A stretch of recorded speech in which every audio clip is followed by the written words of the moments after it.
Today I'm going to tell you some English terms we use for stories. First, we have the adventure. An adventure is a type of story or book which has a lot of action, danger, risk, and excitement. It is very good for children, those who are age of 10 and above. Then we have fable. A fable is a story with a moral lesson at the end. In fables, animals, plants, and non living things often speak like human. So it is very good for the children, those who have just begun reading, and it is a very good type of storybooks which you can give to your children to improve their reading abilities. And now the favorite one, that is a fairy tale. A fairy tale is a story which has magical events and creatures like fairies, elves, and gobblers.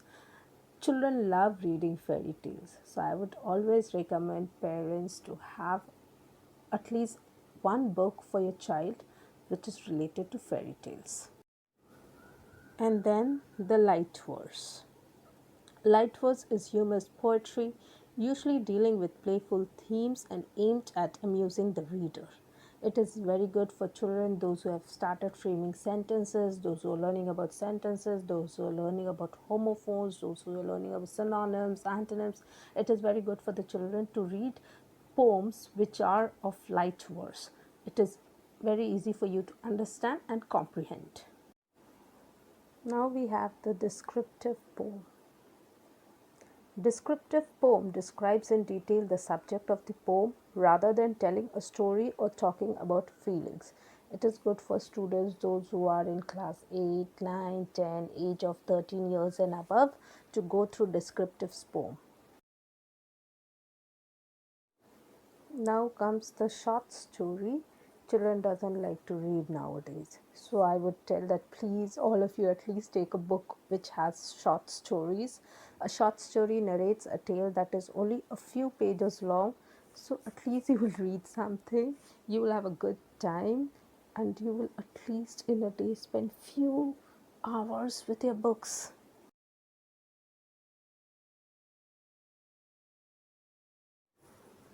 And now the non-fiction. I find in this world everything is non-fiction. So let's come about reading. It is a type of prose that is based on real events rather than imaginary ones. So it is always good for the children, those who are again of age 13, 14, 15. Reading is something like you can enjoy anywhere you want, any place, any time. So a non-fiction book is very good, those who love reading. And then the folk tale. A folk tale is a story common among people who come from the same background. It is usually passed on in the form of an oral tale, so it can be called as grandma stories.